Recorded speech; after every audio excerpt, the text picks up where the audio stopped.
जय श्री श्याम सभी को। एक बार फिर से आप सभी का स्वागत है जय श्री श्याम चैनल पर।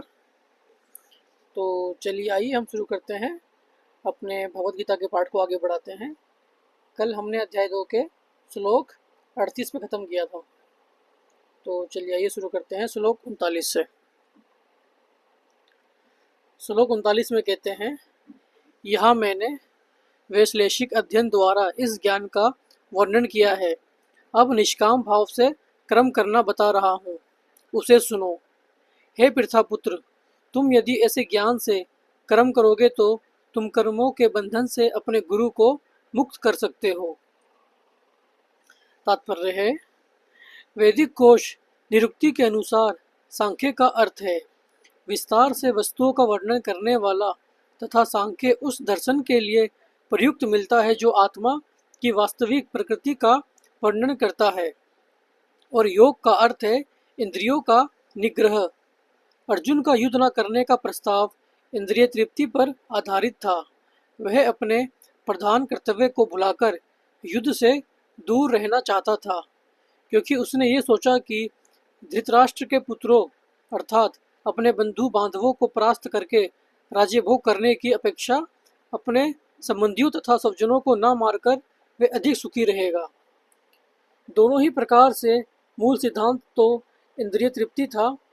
उन्हें जीतने से प्राप्त होने वाला सुख तथा स्वजनों को जीवित देखने का सुख, ये दोनों इंद्रिय तृप्ति के धरातल पर एक हैं, क्योंकि इससे बुद्धि तथा कर्तव्य दोनों का अंत हो जाता है। अतः कृष्ण ने अर्जुन को बताना चाहा कि वे अपने पितामह के शरीर पर वध करके उनके आत्मा को नहीं मारेगा। उन्होंने ये बताया कि उनके सहित सारे जीव शाश्वत प्राणी हैं। वे भूतकाल में प्राणी थे, वर्तमान में भी प्राणी रूप में हैं और भविष्य में भी प्राणी बने रहेंगे, क्योंकि हम सब शाश्वत आत्मा हैं। हम विभिन्न प्रकार से केवल अपना शारीरिक परिधान वस्त्र बदलते रहते हैं, और इस भौतिक वस्त्र के बंधन से मुक्ति के बाद भी हमारी पृथक सत्ता बनी रहती है। भगवान कृष्ण द्वारा आत्मा तथा शरीर का अत्यंत विशद वैश्लेषिक अध्ययन प्रस्तुत किया गया है, और निरुक्ति कोश की शब्दावली में इस विशद अध्ययन को यहाँ सांख्य कहा गया है। इस सांख्य का नास्तिक कपिल के सांख्य दर्शन से कोई सरोकार नहीं है। इस नास्तिक कपिल के सांख्य दर्शन से बहुत पहले भगवान कृष्ण के अवतार भगवान कपिल ने अपनी माता देवहूति के समक्ष श्रीमद्भागवत में वास्तविक सांख्य दर्शन पर प्रवचन किया था। उन्होंने स्पष्ट बताया कि पुरुष या परमेश्वर क्रियाशील हैं और वे प्रकृति पर दृष्टिपात करके सृष्टि की उत्पत्ति करते हैं। इसको वेदों ने तथा गीता ने स्वीकार किया है। वेदों में वर्णन मिलता है कि भगवान ने प्रकृति पर दृष्टिपात किया और उसमें आणविक जीवात्माएं प्रविष्ट कर दी। ये सारे जीव भौतिक जगत में इंद्रिय तृप्ति के लिए कर्म करते रहते हैं और माया के वशीभूत होकर अपने को भोक्ता मानते रहते हैं। इस मानसिकता की चरम सीमा भगवान के साथ सायुज्य प्राप्त करना है। यह माया अथवा इंद्रिय तृप्तिजन्य मोह का अंतिम पाश है, और अनेक जन्मों तक इस तरह इंद्रिय तृप्ति करते हुए कोई महात्मा भगवान कृष्ण यानी वासुदेव की शरण में जाता है, जिससे परम सत्य की खोज पूरी होती है। अर्जुन ने कृष्ण की शरण ग्रहण करके पहले ही उन्हें गुरु के रूप में स्वीकार कर लिया है। फलस्वरूप कृष्ण अब उसे बुद्धि योग या कर्मयोग की कार्यविधि बताएंगे, जो कृष्ण की इंद्रिय तृप्ति के लिए किया गया भक्ति योग है। यह बुद्धि योग अध्याय 10 के 10वें श्लोक में वर्णित है, जिसमें इसे उन भगवान के साथ प्रत्यक्ष संपर्क बताया गया है जो सबके हृदय में परमात्मा रूप में विद्यमान है, किंतु ऐसा संपर्क भक्ति के बिना संभव नहीं है।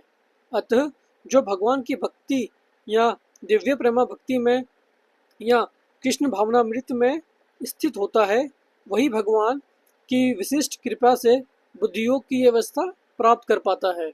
अतः भगवान कहते हैं कि जो लोग दिव्य प्रेमवश भक्ति में निरंतर लगे रहते हैं, उन्हें ही वे भक्ति का विशुद्ध ज्ञान प्रदान करते हैं।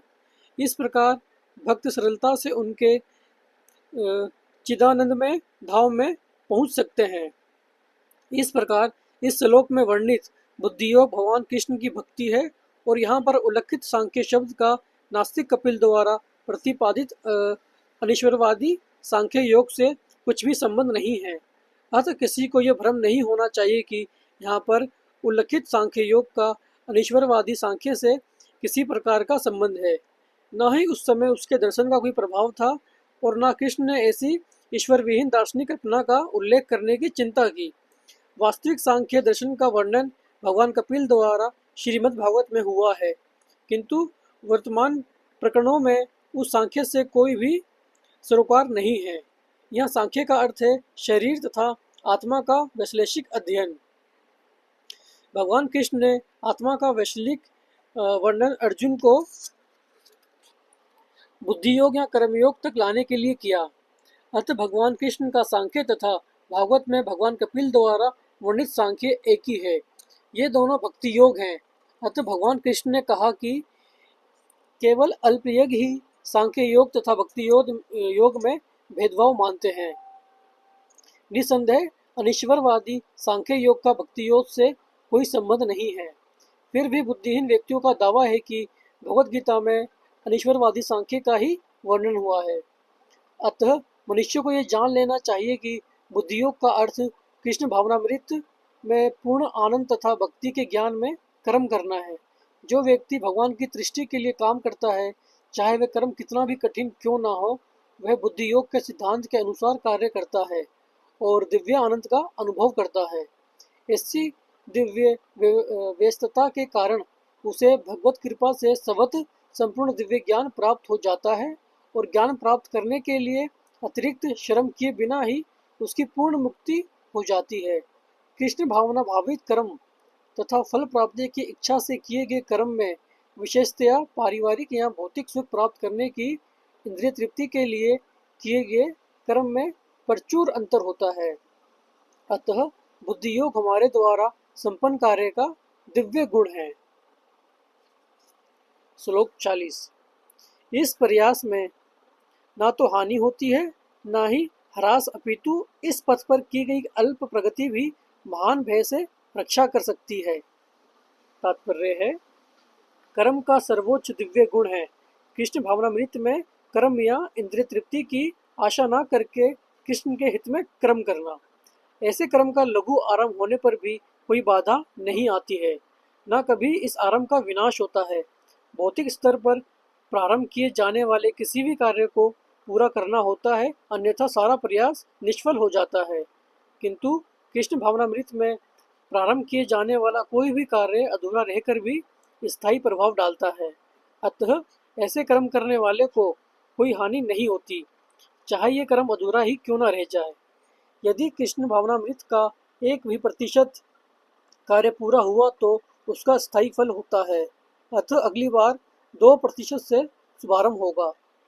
किंतु भौतिक कर्म में जब तक 100% सफलता प्राप्त ना हो तो तब तो कोई लाभ नहीं होता। अजामिल ने कृष्ण भावनामृत में अपने कर्तव्य का कुछ ही प्रतिशत पूरा किया था, किंतु भगवान की कृपा से उसे 100% लाभ मिला। इस संबंध में श्रीमद् भागवत में एक अत्यंत सुंदर श्लोक आया है, जिसका अर्थ है, यदि कोई अपना धर्म छोड़कर कृष्ण भावनामृत में काम करता है और फिर काम पूरा न होने के कारण नीचे गिर जाता है तो इसमें उसको क्या हानि, और यदि कोई अपने भौतिक कार्य को पूरा करता है और इससे उसको क्या लाभ होगा। अथवा जैसा कि ईसाई कहते हैं, यदि कोई अपनी शाश्वत आत्मा को खोकर संपूर्ण जगत को पा ले तो मनुष्य को इससे क्या लाभ होगा। भौतिक कार्य तथा उनके फल शरीर के साथ ही समाप्त हो जाते हैं, किंतु कृष्ण भावनामृत में किया गया कार्य मनुष्य को इस शरीर के विनष्ट होने पर भी पुनः कृष्ण भावनामृत तक ले जाता है। कम से कम इतना तो निश्चित है कि अगले जन्म में उसे सुसंस्कृत ब्राह्मण परिवार में या धनी मानी कुल में मनुष्य का शरीर प्राप्त हो सकेगा, जिससे उसे भविष्य में ऊपर उठने का अवसर प्राप्त हो सकेगा। कृष्ण भावनामृत में संपन्न कार्य का यही अनुपम गुण है। श्लोक 41। जो इस मार्ग पर चलते हैं वे प्रयोजन में दृढ़ रहते हैं और उनका लक्ष्य भी एक होता है। हे कुरुनंदन, जो दृढ़ प्रतिज्ञ नहीं है उनकी बुद्धि अनेक शाखाओं में विभक्त रहती है। तात्पर्य, यह दृढ़ श्रद्धा कि कृष्ण भावनामृत द्वारा मनुष्य जीवन की सर्वोच्च सिद्धि प्राप्त कर सकेगा, वह व्यवसायित बुद्धि कहलाती है। चैतन्य चरितामृत में कहा गया है, श्रद्धा का अर्थ है किसी अलौकिक वस्तु में अटूट विश्वास। जब कोई कृष्ण भावनामृत के कार्यों में लगा होता है तो उसे परिवार, मानवता या राष्ट्रीयता से बंधकर कार्य करने की आवश्यकता नहीं होती। पूर्व में किए गए शुभ अशुभ कर्मों के फल ही उसे सकाम कर्मों में लगाते हैं। जब कोई कृष्ण भावनामृत में संलग्न हो तो उसे अपने कार्यों के शुभ फल के लिए अप्रयत्नशील नहीं रहना चाहिए। जब कोई कृष्ण भावनामृत में लीन होता है तो उसके सारे कार्य आध्यात्मिक धरातल पर होते हैं, क्योंकि उनमें अच्छे तथा बुरे का द्वैत नहीं रह जाता। कृष्ण भावनामृत की सर्वोच्च सिद्धि ध्यातम बुद्धि का त्याग है। कृष्ण भावनामृत की प्रगति के साथ क्रमशः यह अवस्था स्वतः प्राप्त हो जाती है। कृष्ण भावनामृत व्यक्ति का दृढ़ निश्चय ज्ञान पर आधारित है। वासुदेव सर्वम इति स महात्मा सुदुर्लभ। कृष्ण भावना भावित व्यक्ति अत्यंत दुर्लभ जीव है, जो भली भांति जानता है कि वासुदेव या कृष्ण समस्त प्रकट कारणों के मूल कारण हैं। जिस प्रकार वृक्ष की जड़ सींचने पर स्वतः ही पत्तियों तथा टहनियों में जल पहुंच जाता है, उसी तरह कृष्ण भावना भावित होने पर मनुष्य प्रत्येक प्राणी की अर्थात अपनी, परिवार की, समाज की, मानवता की सर्वोच्च सेवा कर सकता है। यदि मनुष्य के कर्मों से कृष्ण प्रसन्न हो जाए तो प्रत्येक व्यक्ति संतुष्ट होगा, किंतु कृष्ण भावनामृत में सेवा गुरु के समर्थ निर्देशन में ही ठीक से हो पाती है, क्योंकि गुरु कृष्ण का प्रमाणिक प्रतिनिधि होता है, जो शिष्य के स्वभाव से परिचित होता है और उसे कृष्ण भावनामृत की दिशा में कार्य करने के लिए मार्ग दिखा सकता है। अतः कृष्ण भावनामृत में दक्ष होने के लिए मनुष्य को दृढ़ता से कर्म करना होगा और कृष्ण के प्रतिनिधि की आज्ञा का पालन करना होगा। उसे गुरु के उपदेशों को जीवन का लक्ष्य मान लेना होगा।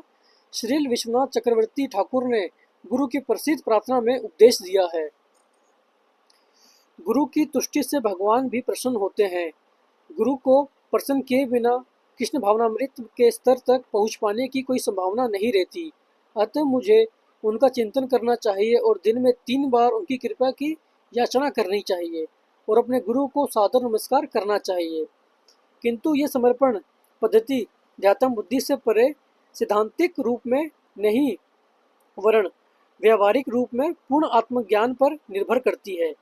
जब सकाम कर्मों से इंद्रिय तृप्ति की कोई संभावना नहीं रहती, जिसका मन दृढ़ नहीं है, वही विभिन्न सकाम कर्मों की ओर आकर्षित होता है। श्लोक 42 और 43 एक साथ हैं। शुरू करते हैं। अल्पज्ञानी मनुष्य वेदों के उन अलंकारिक शब्दों के प्रति अत्यधिक आसक्त रहते हैं जो स्वर्ग की प्राप्ति, अच्छे जन्म, शक्ति इत्यादि के लिए विविध सकाम कर्म करने की संस्तुति करते हैं।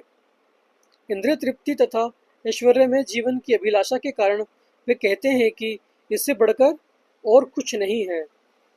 तात्पर्य, साधारण सब लोग अत्यंत बुद्धिमान नहीं होते और वे अज्ञान के कारण वेदों के कर्मकांड भाग में बताए गए सकाम कार्यों के प्रति, कर्मों के प्रति अत्यधिक आसक्त रहते हैं। वे स्वर्ग में जीवन का आनंद उठाने के लिए इंद्र तृप्ति कराने वाले प्रस्तावों से अधिक और कुछ नहीं चाहते। जहाँ मदिरा, तरुणियाँ उपलब्ध हैं और भौतिक ऐश्वर्य सर्वसामान्य है। भेतों में स्वर्गलोक पहुँचने के लिए अनेक यज्ञों की संतुति है, जिनमें ज्योतिष्टोम यज्ञ प्रमुख है। वास्तव में वेदों में कहा गया है कि जो स्वर्ग जाना चाहता है उसे ये यज्ञ संपन्न करने चाहिए और अल्पज्ञानी पुरुष सोचते हैं कि वैदिक ज्ञान का सारा अभिप्राय इतना ही है। ऐसे लोगों के लिए कृष्ण भावनामृत के दृढ़ क्रम में स्थित हो पाना अत्यंत कठिन है। जिस प्रकार मूर्ख लोग विषैले वृक्षों के फूलों के प्रति बिना ये जाने कि इस आकर्षण का फल क्या होगा आसक्त रहते हैं, उसी प्रकार अज्ञानी व्यक्ति सर्वगिक ऐश्वर्य तथा तज्जनित इंद्रिय भोग के प्रति आकृष्ट रहते हैं। वेदों के कर्मकांड भाग में कहा गया है, अपाम सोमृता अभूम तथा अक्षयम ह वे चातुर्मास या जिन सुकृंत भवति। दूसरे शब्दों में, जो लोग चातुर्मास तप करते हैं वे अमर तथा सदा सुखी रहने के लिए सोमरस पाने के अधिकारी हो जाते हैं। यहाँ तक कि इस पृथ्वी में भी कुछ लोग सोमरस के लिए अत्यंत इच्छुक रहते हैं, जिससे वे बलवान बने और इंद्रिय तृप्ति का सुख पाने में समर्थ हों। ऐसे लोगों को भव बंधन से मुक्ति में कोई श्रद्धा नहीं होती और वे वैदिक यज्ञों की तड़क भड़क में विशेष आसक्त रहते हैं। वे समानतया विषयी होते हैं और जीवन में स्वर्गिक आनंद के अतिरिक्त और कुछ नहीं चाहते। कहा जाता है कि स्वर्ग में नंदन कानन नामक अनेक उद्यान हैं, जिनमें देवी सुंदरी स्त्रियों का संग तथा प्रचुर मात्रा में सोम रस उपलब्ध रहता है।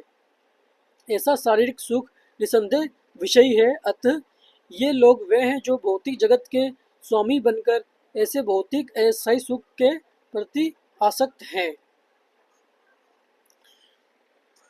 तो आज के लिए इतना ही। हम श्लोक 42 पे ख़त्म कर रहे हैं। श्लोक 43 पे, तो उसके आगे हम श्लोक 44 से कल करेंगे स्टार्ट अपनी अगली वीडियो में। तो आज के लिए आप सभी से जय श्री श्री राम। मिलते हैं कल अगली वीडियो में।